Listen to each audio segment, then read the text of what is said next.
Hello friends, मैं कंचन आपका अपने चैनल पे बहुत बहुत स्वागत करती हूँ। और आज हम अध्ययन करेंगे अध्याय 5 का पदार्थों का पृथक्करण। तो इसमें हम आइए देखते हैं पदार्थों का पृथक्करण या जो भी पदार्थ होते हैं उनसे हम कुछ विशेष प्रकार के पदार्थों का कैसे अलग करते हैं। जैसे शुद्ध पदार्थ, जैसे पदार्थ है उसमें बहुत सारी अशुद्धियां भी मिली होती हैं, तो उन अशुद्धियों को कैसे अशुद्ध किया जाता है, या फिर एक पदार्थ से कैसे हम विभिन्न प्रकार के पदार्थों को पृथक करते हैं, इसके बारे में आइए देखते हैं।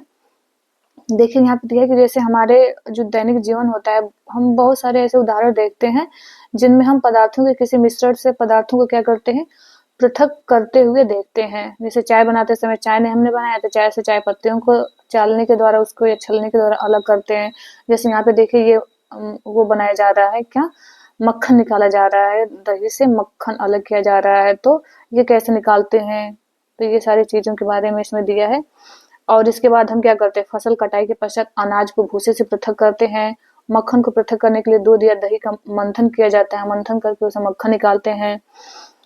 आगे हमने पढ़ा था, जैसे अध्याय 3 में सीखा था, रेशों से बीजों को पृथक करने के लिए हम कपास को ओटते हैं, वैसे करते हैं। इसी प्रकार से इसमें भी हम देखते हैं, जैसे कि कदाचित आपने नमकीन दलिया अथवा पोहा खाया होगा, यदि आपने यह पाया होगा कि इसमें मिर्च है, तो खाने से पहले क्या करते हैं, उन्हें सावधानी पूर्वक बाहर निकाल दिया जाता है, निकाल कर हम फेंक देते हैं उसे।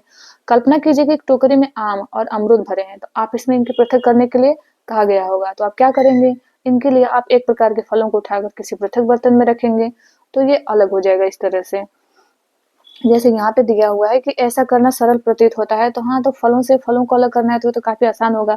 परंतु यदि पृथक किए जाने वाले पदार्थ आम या अमरूद की तुलना में बहुत छोटे हों, तो उन्हें पृथक करने के लिए क्या करना होगा।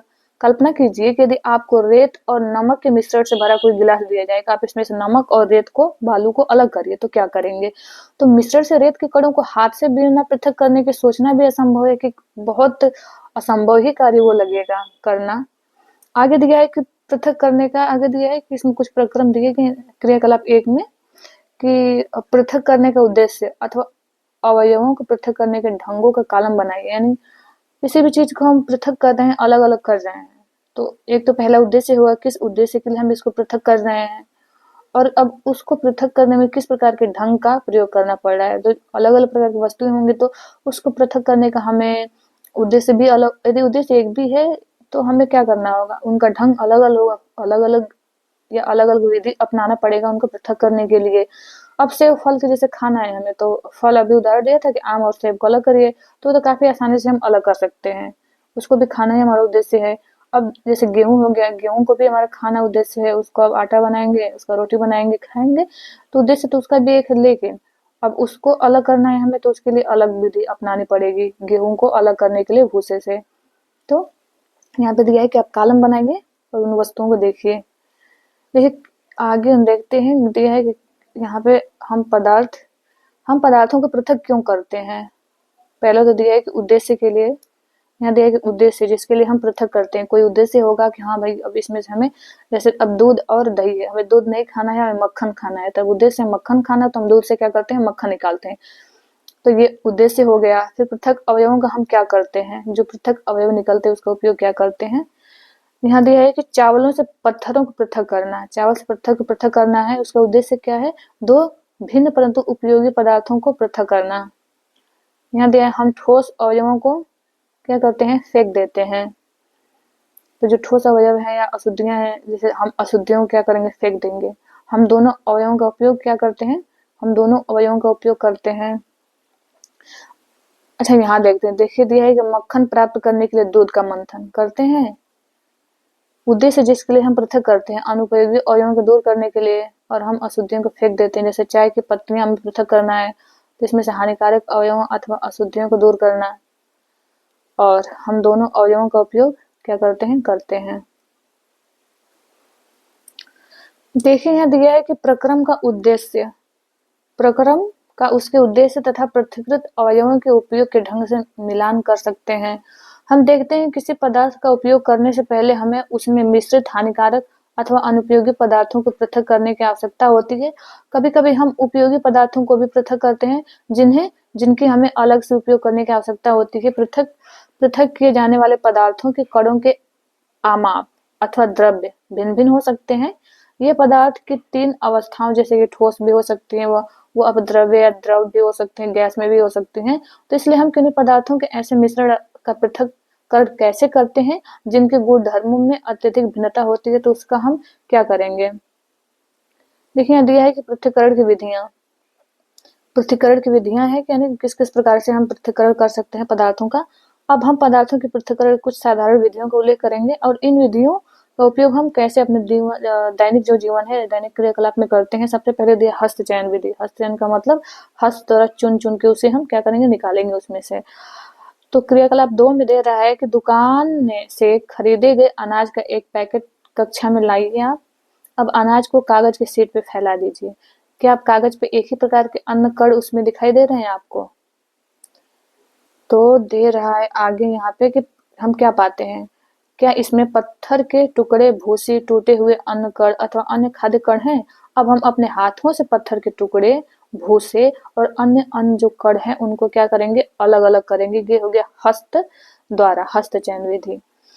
हस्त चयन की इस विधि का उपयोग हम गेहूं, चावल तथा दालों से कुछ बड़े मिट्टी के कणों, पत्थर तथा भूसे की पृथक करने में किया जा सकता है और कम मात्रा में। बड़े तो हैं ही, बड़े के साथ साथ क्या है, कम मात्रा में, तो हम क्या करेंगे, हाथ द्वारा चुन चुन कर उसे निकाल लेंगे।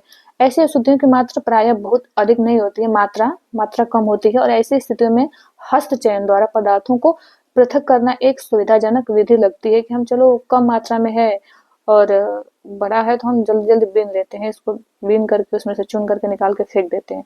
जैसे ये यहाँ पे इस व्यक्ति द्वारा किया जा रहा है, करते हुए दर्शाया गया है कि ये इसमें से अनाज के पत्थरों के टुकड़ों को हाथ द्वारा निकाल रहा है।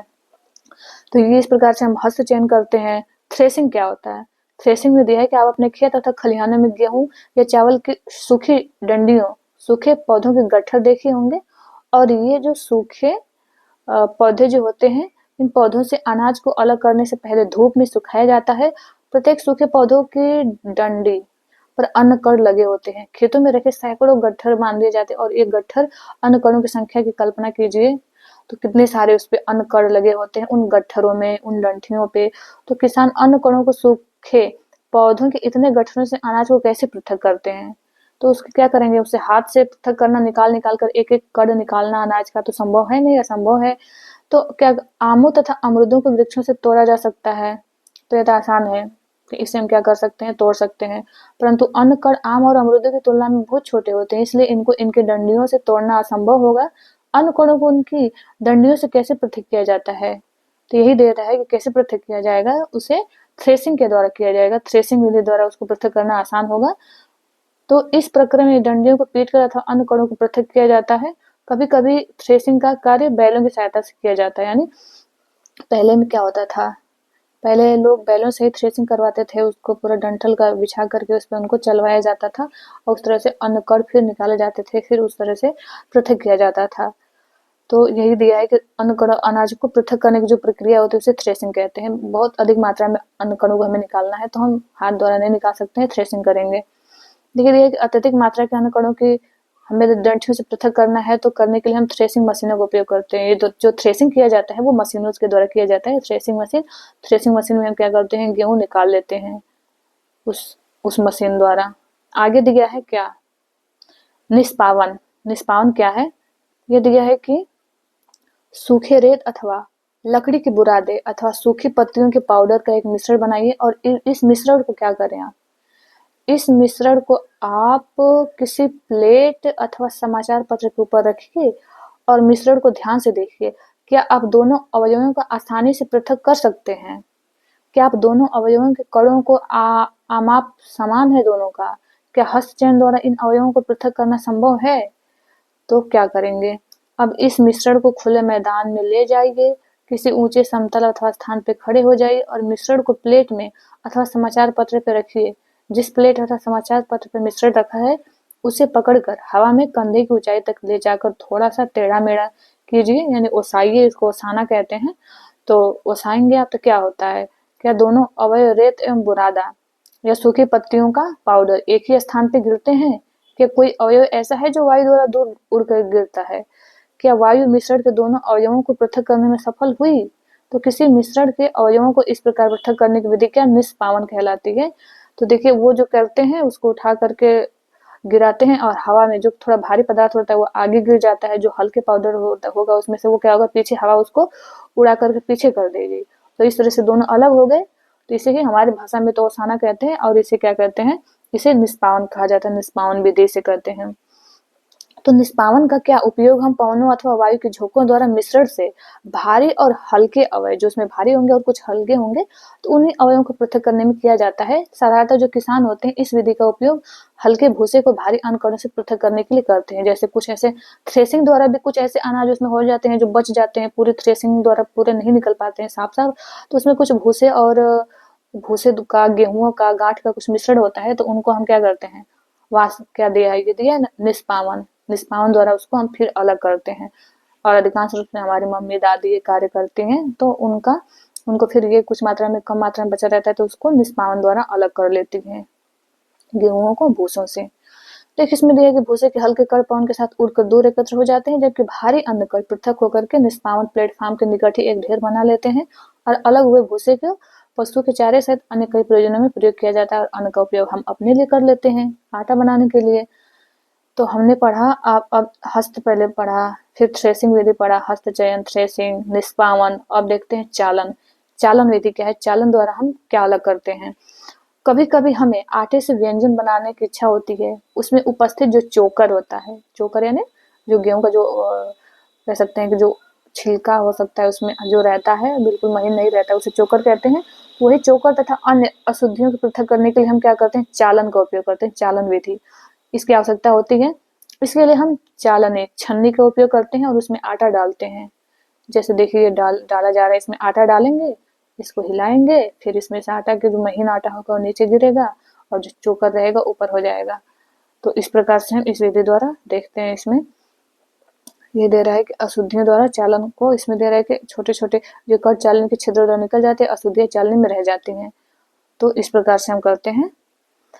फिर दिया है कि आटे की मिल में गेहूं को पीसने से पहले पत्थरों तथा भूसे जैसे अशुद्धियों को तो हटा लिया जाता है। गेहूं की बोरी को तिरछी चालनी पर डाला जाता है और चालन द्वारा पत्थर, डंडियां, भूसा, निष्पावन तथा थ्रेसिंग के बाद गेहूं में रह जाते हैं, वो उसको भी दूर किया जाता है। और इस प्रकार से बड़े बड़े चालनों को भवन निर्माण वाले स्थानों पर रेत से कंकड़ तथा पत्थर पृथक करने के लिए उपयोग में लाते हैं। यानी सिर्फ आटे के लिए नहीं चालन का उपयोग किया जाता है, बहुत सारे जैसे कि जैसे घर बनता है तो घर बनने में भी बहुत सारे जो बालू होते हैं उसमें से बड़े बड़े कंकड़ और पत्थरों को निकालने के लिए भी चालन का प्रयोग किया जाता है। देखिए देखिए यहाँ पे किया जा रहा है इस बालू से, इसमें जो कंकड़ पत्थर है ये चालन द्वारा इसे अलग कर रहा है ये व्यक्ति। आगे दिया है क्रियाकलाप 4 में के क्रियाकलाप करने के लिए बात कर रहा है कि आप फिर ऐसे एक अच्छा में चालनी, आप थोड़ा सा आटा लीजिए और चालन द्वारा आटे से अशुद्धियों को आप अलग करिए। अब चाक पाउडर बनाइए, उसके आटे के साथ मिलाइए, इस मिश्रण का चालन कीजिए। क्या हम चालन द्वारा चाक पाउडर अलग कर सकते हैं? तो दोनों महीन है, दोनों एक साथ आ जाएंगे, नहीं अलग कर सकते हैं। तो वही तरह के चालन विधि का उपयोग मिश्रण के दो ऐसे अवयवों जिनके आमापों में अंतर, आमाप माने उनके आमाप में अंतर या आकारों में अंतर है, तो हमें उसको पृथक करने में किया जाता है। आगे अलग विधि दिया। अब देखिए यहाँ पे दिया है आसवन, निस्तारण तथा निस्यंदन। आसवन, निस्तारण, निस्यंदन क्या होता है, आइए इसके बारे में देखते हैं। देखिए इसमें दिया है कि कभी कभी मिश्रण के अवयवों को निष्पावन अथवा हस्त चयन द्वारा पृथक करना संभव नहीं होता है। उदाहरण के लिए जैसे चावल तथा दाल में धूल पड़ गई हो, मिट्टी जैसे हल्के कण हो, तो चावल तथा दालों को पकाने से पहले इस प्रकार की अशुद्धियां कैसे पृथक करें हम। प्राय पकाने से पहले क्या करते हैं हम, चावल या जो दाल होते हैं, दालों को हम जल से क्या करेंगे, धो दिया जाता है। जब हम चावल या दाल में जल डालते हैं तब उन पर चिपकी हुई अशुद्धियां जैसे धूल के कण होते हैं पृथक हो जाते हैं, अशुद्धियां जल में ही चली जाती हैं, तो इस तरह से अलग हो जाता है वो।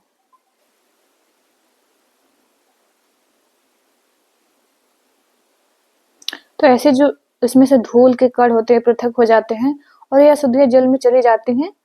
तो अब दिया है कि आप सोचिए बर्तन के तले में कौन डूबेगा, चावल या धूल? तो धूल क्यों, ये सब महीन होते हैं, उसमें जल के साथ घुल करके क्या होंगे, कुछ कुछ ऐसे कण जो होते हैं वो तले में बैठ भी जाते हैं। देखिए इसमें दिया है कि बर्तन को थोड़ा सा टेढ़ा करके जल को बाहर गिराया जाता है। मिश्रण में जल मिलाने पे भारी अवयवों के नीचे तले में बैठ जाने के प्रक्रम को अवसादन कहा जाता है। अवसादन के बारे में बता रहा है कि मिश्रण में यदि हम जल मिलाते हैं तो जो भारी अवयव होते हैं वो नीचे तले में बैठ जाते हैं, तो इस प्रकार के जो प्रक्रिया होती है, इस प्रक्रम को, इस प्रक्रिया को अवसादन कहते हैं।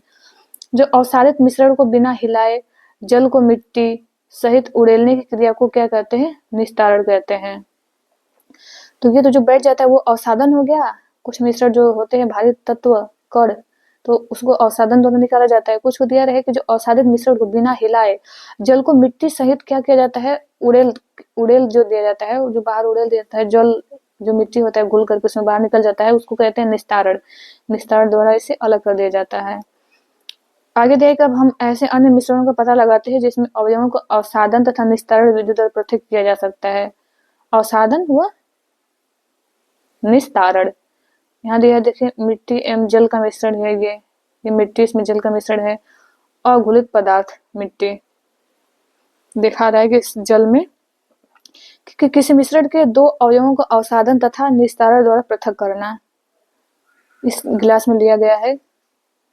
देखिए आगे दिया है कि यही सिद्धांत ऐसे द्रवों के मिश्रण को पृथक करने में भी उपयोग में लाया जाता है जो आपस में मिश्रित नहीं होते हैं। उदाहरण के लिए तेल तथा जल को उनके मिश्रण से इसी विधि द्वारा पृथक किया जाता है।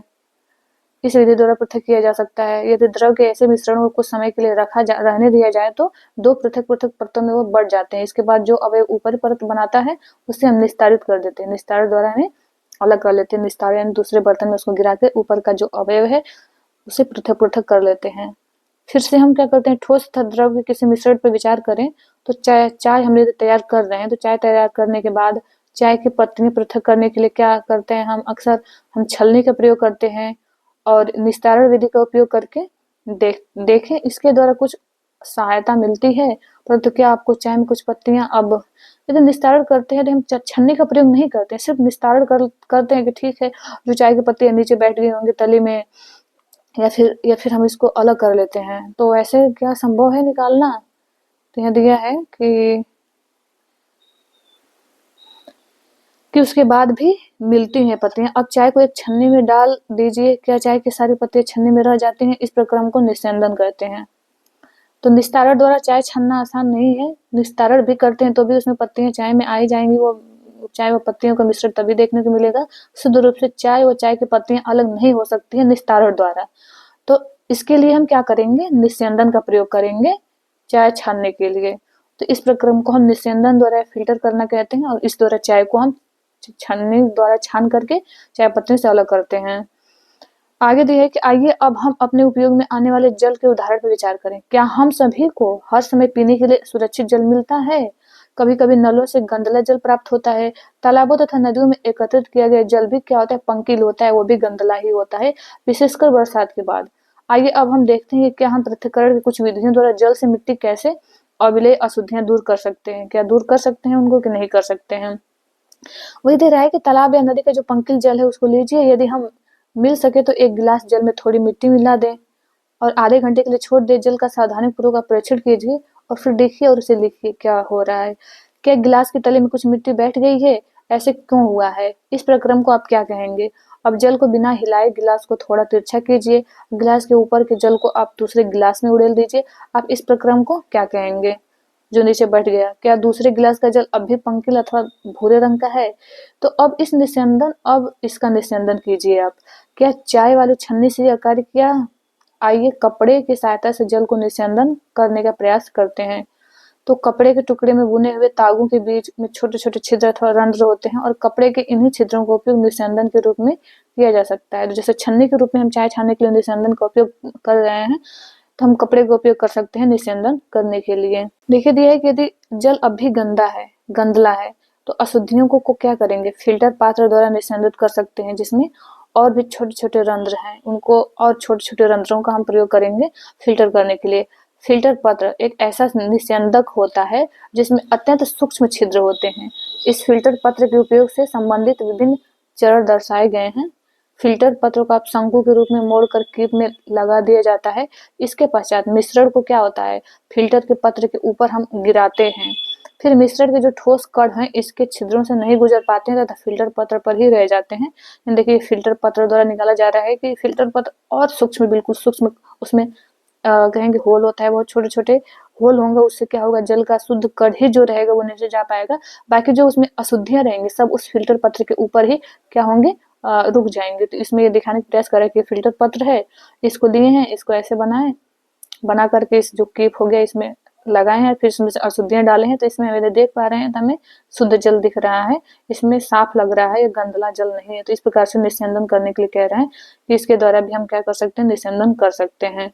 इसके बाद दिया है कि जल के रंग में कोई परिवर्तन देखते हैं तो हिलाने के बाद क्या आप बीकर में कोई नमक देखते हो, नमक के जल से भरे बीकर को गर्म कीजिए, जल को उबाल कर उड़ने दीजिए और बीकर में क्या बचता है, तो क्या बचेगा हम देखते हैं। यदि कोई जल पात्र लेते हैं, यदि इसमें नमक है, इसको बहुत ज्यादा उबालते हैं, गर्म होता है, तो इससे क्या होगा, नमक क्या होगा, वाष्प बन के ऊपर उड़ जाएगा, बचेगा सिर्फ जल। इस क्रिया में हमें मिश्रण से जल तथा नमक को पृथक करने के लिए वाष्पन की प्रक्रिया का प्रयोग किया जाता है। यानी हमें जल से नमक को अलग करना है, तो हम क्या करेंगे, इस प्रक्रिया को, इस मिश्रण को अलग करने की जो प्रक्रिया है वो कहलाती है वाष्पन।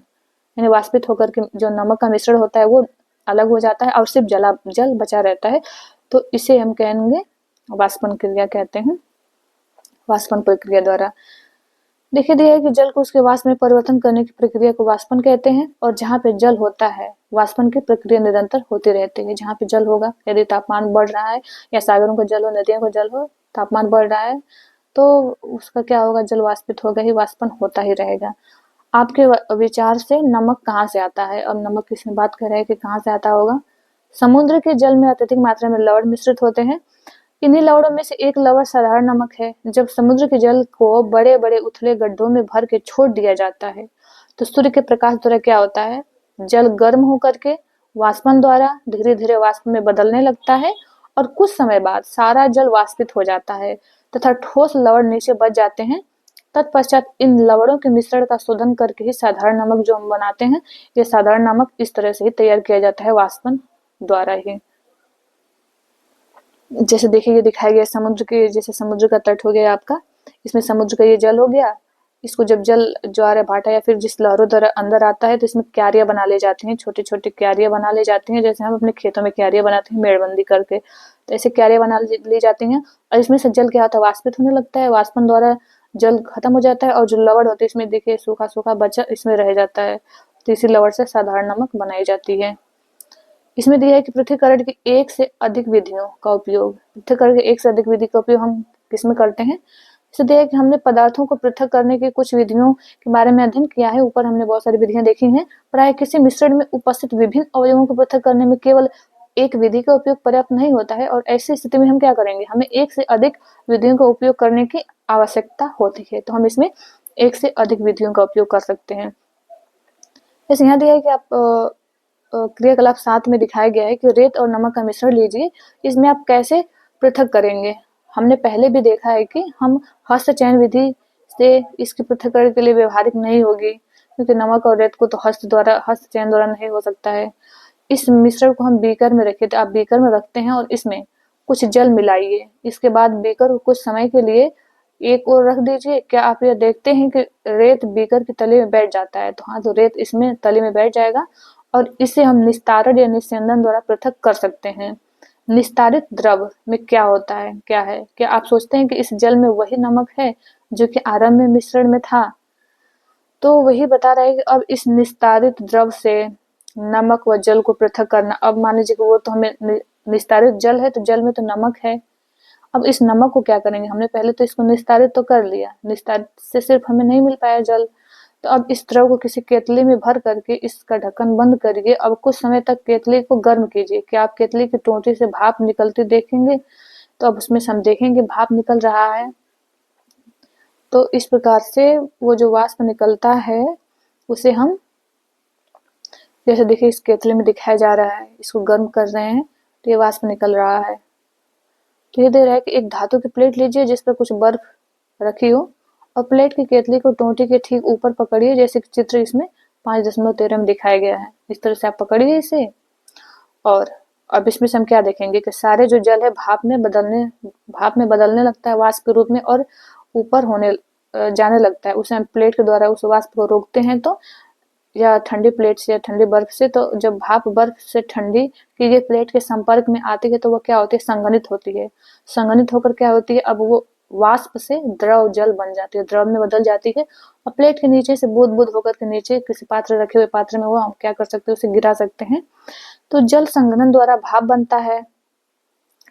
जल संघनन द्वारा भाप बना है और जल वाष्प से उसकी द्रव अवस्था में परिवर्तित होने की प्रक्रिया को हम क्या कहते हैं, संघनन कहते हैं। जैसे हम गर्म करके वाष्प बनाए, वाष्प को हम पुनः उसको ठंडा करके संघनित करके जल के रूप में हम उसे क्या कर लेते हैं, शुद्ध जल के रूप में प्राप्त कर लेते हैं।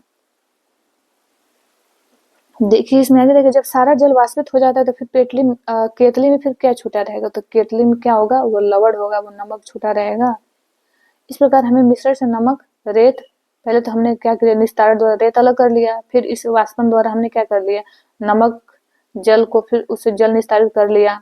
निस्यंदन तथा वाष्पन तथा संघनन विधियों का प्रयोग करके सफलतापूर्वक पृथक किया। यानी किसी भी चीज में हमें किसी चीज को अलग करने के लिए हमें बहुत सारे विधियों का प्रयोग करना पड़ता है। तो इसमें हमने देखा कि हमने इसमें पहले निस्तारण का उपयोग किया, फिर वाष्पन, इसमें निस्यंदन किया, निस्यंदन द्वारा फिर हमने वाष्पन किया उसको, फिर उस वाष्प को फिर संघनित करके संघनन द्वारा फिर उसको शुद्ध जल के रूप में प्राप्त किया। तो इसमें हमें किसी भी एक पदार्थ को प्राप्त करने में हमें क्या हो सकता है, हम कई विधियों का प्रयोग करना पड़ सकता है।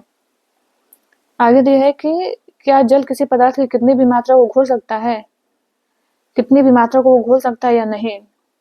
देखिए इसमें दिया है कि हमने अध्याय 4 में हमने पाया कि कई पदार्थ जल में घुलकर विलयन बनते हैं, ये बात सही है। तब हम उन पदार्थों को जल में विलेय कहते हैं जब घुल जाते हैं।